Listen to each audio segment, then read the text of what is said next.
गिबियावनो बड'लेण्ड बुब्लि नायगिरि आरो अनसायगिरि गासैखौबो बरायनानै लाग्रोनाय जाबाय। बे समाव आं गंसे दुखुथिया न'खराव दंफैयो।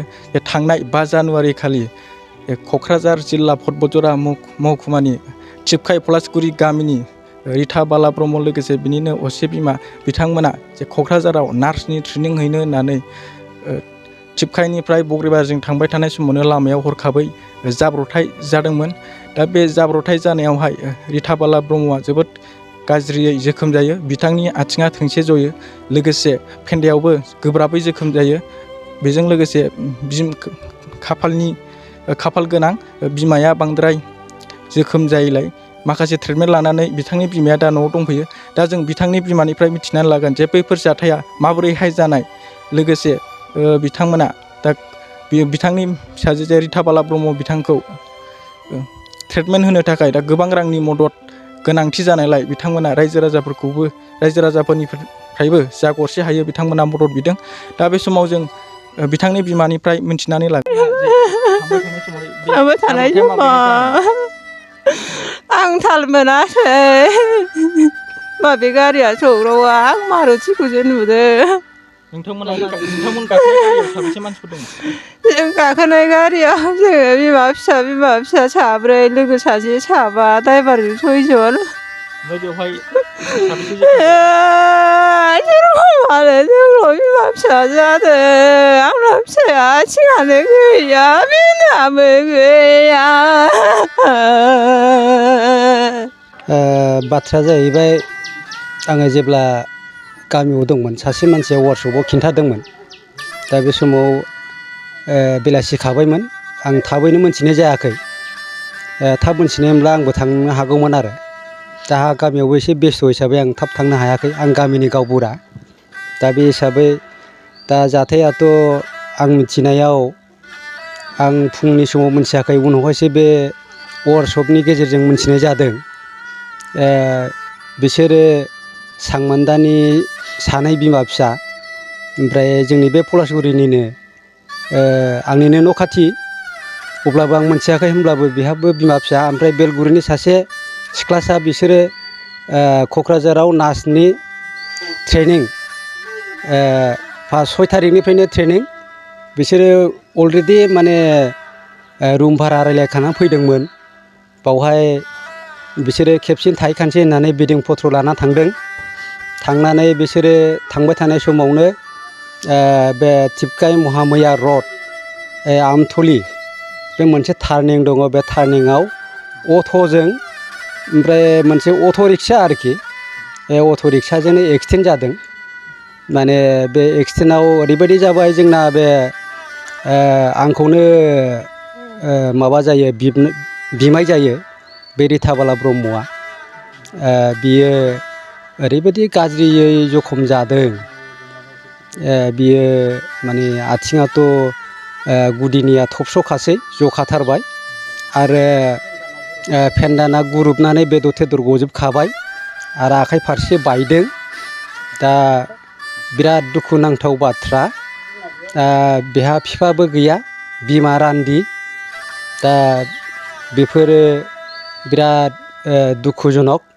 दा बेफोरनि थाखायनो आङो रायजो राजानिसिम मोनसे खावलायहरनो लुबैदों। बिस्रा निरिह न'खर। दा बे हिसाबै एसे अनसुंथाइ हरनो थाखाय आं बयखौबो एसे खावलायनाय जाबाय, थाखा फैसानि माबायाव ट्रिटमेन्टनि थाखाय। आरो आं मोनसे खावलायबावनो लुबैदों, BTC मावफुं आफाद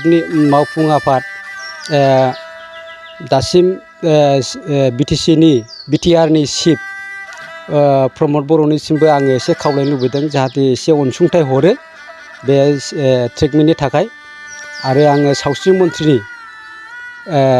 मन्थ्रिनिसिमबो एसे खावलायनो लुबैदों, जाहाथे बे गथ'आ जिबनाव खुनुरुखुमैबाबो थांना थायो, ट्रिटमेन्टआ मोजां जायो। बिथां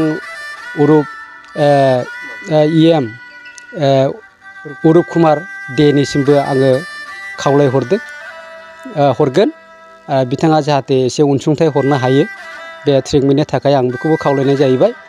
आङो दा गामिनिफ्रायबो जा हायो बेखौ कालेक्सन खालायगासिनो दङ। जोङो मोनगोन एसेब्लाबो आरो साफ्रोमबो जोंनि बिटिआरनि सुबुंफोरनिफ्रायबो जाहाथे एसेबाबो बे ट्रिटमेन्टनि थाखाय अनसुंथाइ मोना आं बिनि थाखाय बयखौबो खर'गंगायै खावलायहरनाय जाहैबाय। दा बे समाव रिता बाला ब्रह्मनि ट्रिटमेन्टआ माबायदि थासारियाव दङ? दा बियो कचबिहारनि माबा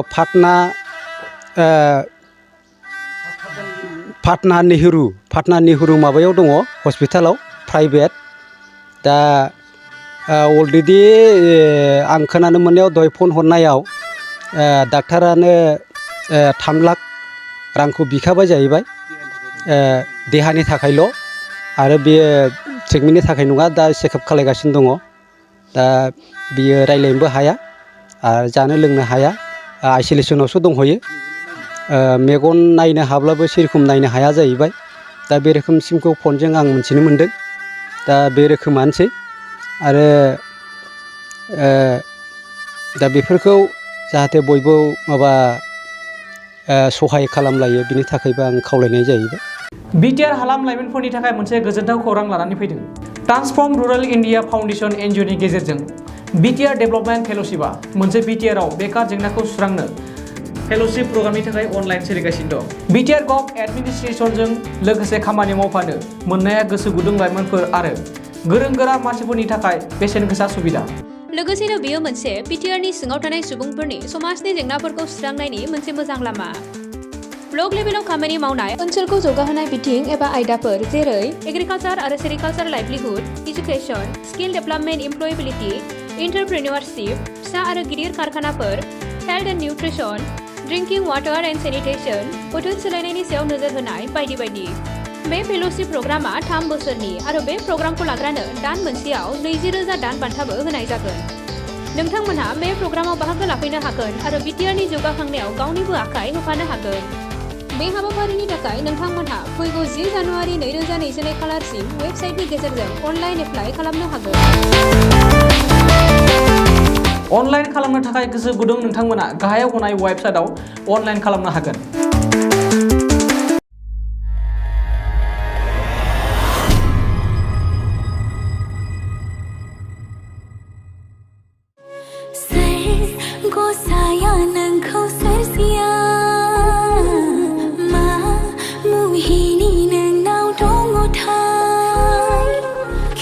बर' एलबाम नायना मोजां मोनग्राफोरनि थाखाय गोजोनथाव खौरां। लिरामिनि डिरेक्सनाव आरजि प्रडाक्शननि बानजायनायाव नुनो मोनसिगोन सायख'बाय मुंनि गोदान बर' एलबाम। बे बर' एलबामाव फावखुंगुर महरै हिर'ग्राफा आरो राइबेल बाग्लारि, गोदान जाखांफु फावखुंग्रि महरै नुनो मोनगोन निजोरा बर'खौ। बे बर' एलबामाव समायना मिलौदो देंखो होदों निथामनि बर' आरो मोनसोम बर'आ। बे मिउजिक भिडिअखौ नायनो थाखाय आरजि प्रडाक्शन इउटुब चेनेलखौ बयबो आंगो खालामना लानो हागोन।